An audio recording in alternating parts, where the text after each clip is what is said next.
Thanks for watching the video on location and spending time with me out on beautiful Bowen Island. It was an amazing setup to go and photograph, and I felt really fortunate that we had spectacular sunset and beautiful clouds, and the water was perfect. So yeah, it was a really beautiful scene. So what I wanted to do though was go over some of the equipment that I spoke about while I was out there, and just give a little more detail about what I used to get the shots. So the first thing I want to talk to you about is the lens that I used. This is the Nikon 18 to 35 millimeter wide angle lens, and I'm going to tell you a little bit about that. This is the cable release that I used for that evening. Very straightforward cable release, nothing too fancy there. The neutral density filter. This is a 10-stop neutral density filter, one that I use on many landscape shoots, and it helps to really slow things down shutter speed wise. It helps to get that smoothness on the water, and I'm going to talk a little bit about that. And then one that I didn't mention in the video, but I did try it toward the end, is this graduated neutral density filter. And this is really an interesting piece of equipment as well. And of course, one of the things that makes all the difference is the long exposure calculator app that I use on my iPhone to calculate how much exposure I need in order to get that shot. So let's start off first with the lens. Lenses in photography are probably some of the most important pieces of equipment you're going to ever buy. And the reason is the lens is really the eye of the camera. And if you buy cheap lenses, your results are going to be reasonable. But if you invest a little bit more in some really good lenses, your images will change radically, because the quality of the lens determines very much what the quality of the photo looks like. Camera companies might not necessarily tell you that. They're always wanting you to upgrade to the latest camera body with more megapixels and all that kind of stuff. And yes, sometimes that's good, but really the thing that determines the quality of your images more than anything ultimately is your lens. Now this is a Nikon lens. Obviously I'm shooting on a Nikon. I'm shooting on a Nikon D800, and this is an 18 to 35 millimeter lens. Now the really top of the range Nikon lens in wide angle lenses is the 14 to 24. And the reason why I didn't go for that one is it has a really, if you like, a really bulbous front element that sticks out over here. And what that means is it's sometimes really difficult to use filters on the front. You can't use necessarily screw-in filters.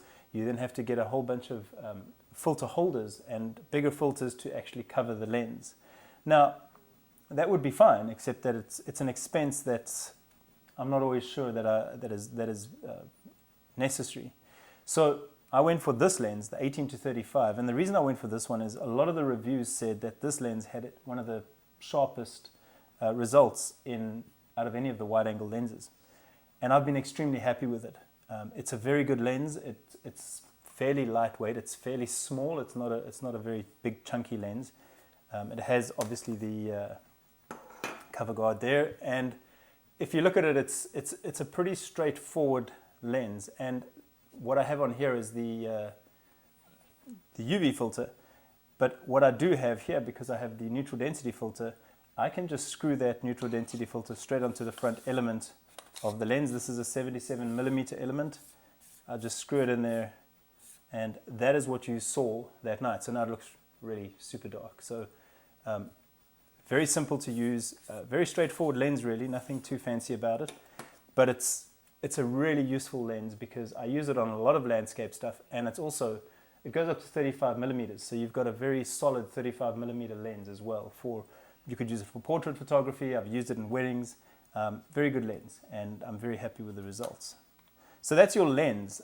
There's a bunch of different lenses out there. If you're shooting on a crop frame camera, you could look at something like the Sigma 10 to 20 millimeter lens, which is phenomenal. When I had a cropped sensor camera, I used that lens, and probably one of my favorite lenses, to be honest. The Sigma 10-20 is superb.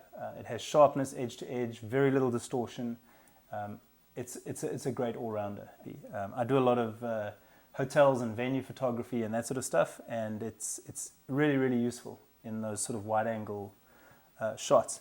This lens I also use quite extensively in interior photography, so when I do hotels and again like venues and that sort of stuff, architectural photography, this lens is really, really, really brilliant. So I'm very happy with that lens, and that's the lens that took the photos that you saw. The next thing I'm going to talk about is a cable release. Now, this is a very straightforward cable release, and you can get more complicated cable releases, ones that have got timers on them, or intervalometers, which means it'll take a photo every so often based on the settings. So you could tell it to take a photo every 5 seconds, 10 seconds, every minute, whatever, so you could do a time lapse. Now, the reason I went for this is that on the D800, there's a time lapse program built into the menu. So I didn't really need to have all of that additional stuff. What I did need, and this is the important thing, I needed one that would obviously very easily function, but one that I could lock down. So this one here has a function where you click it down and you can actually lock it, so that you don't have to be holding it down the whole time. Now, this is a really good, let me just pop that back up. So there it is.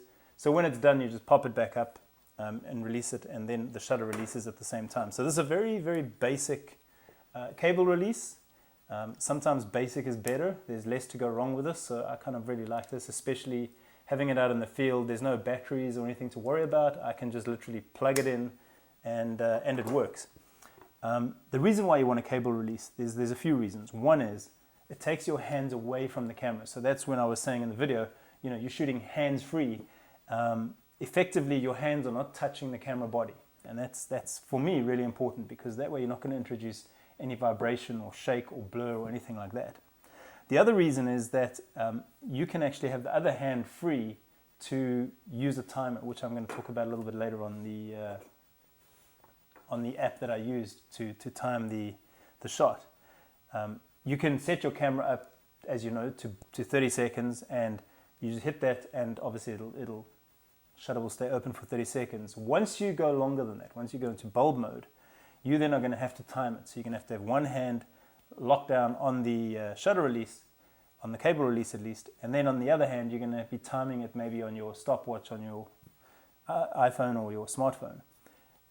So this is a really good option if you want to do that sort of thing. If you want to do time lapse or anything like that, you might need to get the one with the intervalometer, which gives you the readings on, you can set up a shot to be taken every 5 seconds or every minute or whatever it might be. So it depends what you're going to use it for. I find this is useful because the D800 has the time lapse setup already in the menu. So I can just say, I want to take a shot every 10 seconds. I literally can click that and off it goes. And so it'll do that for however long I set it for. I might say take a shot every 10 seconds for an hour, and it'll do that. So in the past, intervalometers, the fancier cable releases did all that. This one, I don't need to do that because it is in the camera already. So really helpful. Nice and easy, also nice and small and lightweight, so that helps when you're trekking stuff into forests and mountains and whatever it might be. So the third thing, this is the neutral density filter. So this filter, as you saw, goes straight on the front of the lens, and it's really, really dark. You cannot really see through it even. It's just a pitch black lens, but what it does is it says it's a neutral density. So neutral density says that it doesn't add color. It doesn't make any difference to the color in the scene. What it does is it just stops the light from coming through. So it slows your shutter time. Your shutter then has to stay open longer in order to get that shot. And what that means is when you've got water or clouds in the sky, that movement is going to be captured in your image. And that's what gets those beautiful scenes where the water looks really silky and wispy and the clouds are all soft and streaked across the sky. That's one of these guys. Now you get different types. You can get like a 4-stop, 6-stop, 8-stop, 10-stop. I think Lee, this is a Hoya. This maker's a Hoya ND filter. Lee makes one now that I think is like up to 15 stops. So it stops 15 stops of light. So that means you can have a very, very long exposure. Sometimes up to 5 minutes, 10 minutes, whatever it might be, that the shutter stays open. Bear in mind though, if you're shooting in low light with something like this,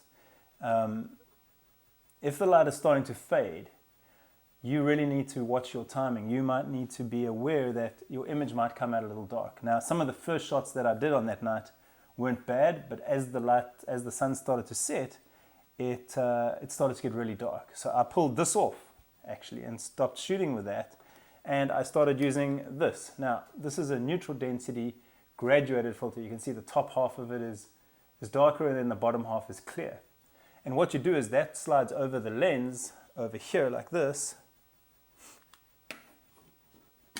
to where your horizon line is, and you then determine where you want to stop the light. So normally what will happen is when the sun is setting, your sky is still really bright, but your foreground starts getting dark. So what you want to do is you want to expose for the foreground and use this to get the exposure right in the sky. And I did a few shots with that, which I will put up on the video. So that's also really useful. I used that for a few shots. You get a filter holder, and you just put it on the front of your lens, and away you go. So this is quite useful. I have a few of those. The last thing that I used was an app on my phone to figure out how long I needed to expose for. The way this app works, and it's called the Long Exposure Calculator. You can download it off the App Store if you have an Apple phone, or if you have Google. I'm pretty sure there's a Google and Android equivalent. And what it does is you put in here what filter you're using. So I've got a 10-stop filter, so I say okay, and I then tell them, I then take a reading of what shutter speed I'm getting without the filter on. So let's say the shutter speed that I'm getting is, let's say 1/25th of a second. So the current ambient light that I'm shooting in, if I didn't have the filter on the front, just with the straight lens, I'm getting 1/25th of a second. How long would my exposure need to be in order to expose properly for a 10-stop filter? And right now it comes up and it says to me, you need to expose for 40 seconds. And as that continues to change, as the time gets less and less and less, you just adjust the calculator, and it'll immediately tell you, oh, you need to expose for 1 minute 28 seconds, and then you need to expose for 2 minutes 45 seconds, and so it goes on. And again, like I say, at some point it starts getting too dark, and you start losing the light, and that's when you're probably not going to be needing to use that anymore, and you could go to something more along the lines of a graduated ND filter. And then ultimately, once it's really dark, you don't need either of those filters. You can just shoot without any filter on the front. So these small pieces of equipment really make a difference in landscape photography. I love using filters, which is why I didn't go for the Nikon 14-24 with a big bulbous front, because you can get the adapters and everything for that, but it becomes really, really expensive. And to be honest, the difference between the angle of view that I'm getting on the 14 millimeter to the 18 millimeter is not that significant. The last piece of equipment that we're going to talk about quickly is the tripod. Now, I'm going to do a whole video just on a tripod and what to look for in a tripod. But the important thing about a tripod is it needs to be really sturdy. And the tripod that I use is the Manfrotto 55 Pro B.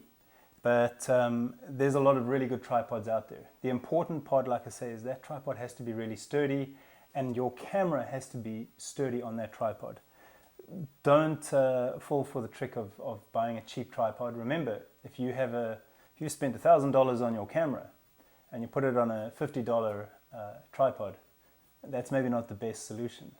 So you want to spend a little bit of money on your tripod, and make sure that it's sturdy, that it can handle the weight and the size of the camera and the lens that you have on there, that it's locked down properly, that it's not going to slide off or fall off somehow, that the legs are sturdy enough. And what I'm going to do is I'm going to put a video together on some tips and tricks in, first of all, choosing a tripod and what to look for in a good tripod. What are the key things? Because a tripod really can make the difference between good photos and great photos. You want to have the ability to spread the legs wide enough so you can get into the right position for the shot. You want to be able to have a reasonably light tripod. You don't want to necessarily have a super heavyweight tripod, because you're going to struggle to take that with you on certain walks and hikes. And you want to make sure that your tripod can handle the conditions that it's going to be used in. So for example, Can it handle getting wet? Can it handle getting snowed on? Can it handle getting blown around a little bit in the wind? If it's too light, your tripod, your camera will be a bit top heavy, and it can blow your tripod over if it's really windy. So these are really important things, and that's a whole separate video though. So I wanted to say thank you for watching the on location video. I hope you learned something from it, and I'm really glad that you came along for that journey. I'm going to do another video, like I said, on how to choose a tripod and the most important things you need to know about choosing a tripod. I'm also going to put a video together on what I did in Photoshop to edit that image. So earlier in the video you saw the unedited image, then you saw the finished image, and I am then going to take you through step by step what I did in Photoshop and in Camera Raw, the Camera Raw converter, to get those results. That'll be the next video on this, and then probably after that the tripod video. All of this equipment is going to be in the details below this video. So if you hit the button that says show more, you'll be able to see all of the equipment that I've spoken about. I'll put the app in there as well so you can see what that looks like, and I'll also put the tripod in there that I use and the tripod head that I use, so you can take a look and see how much is it going to cost you, what are the things you need to look for. And if you have any questions, by all means pop them into the comments, and I'd love to hear from you anyway, what you thought of the video.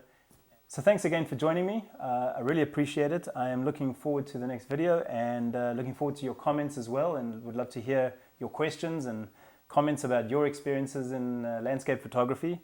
This is just the beginning. I'm going to go into a lot more detail as well, but this is just the start. And if you have any questions or comments, please feel free to put them in there. Like this video if you can. If you really feel up to it, subscribe if you would. That would be great. And yeah, I look forward to bringing you more videos on how to get better photos with your camera.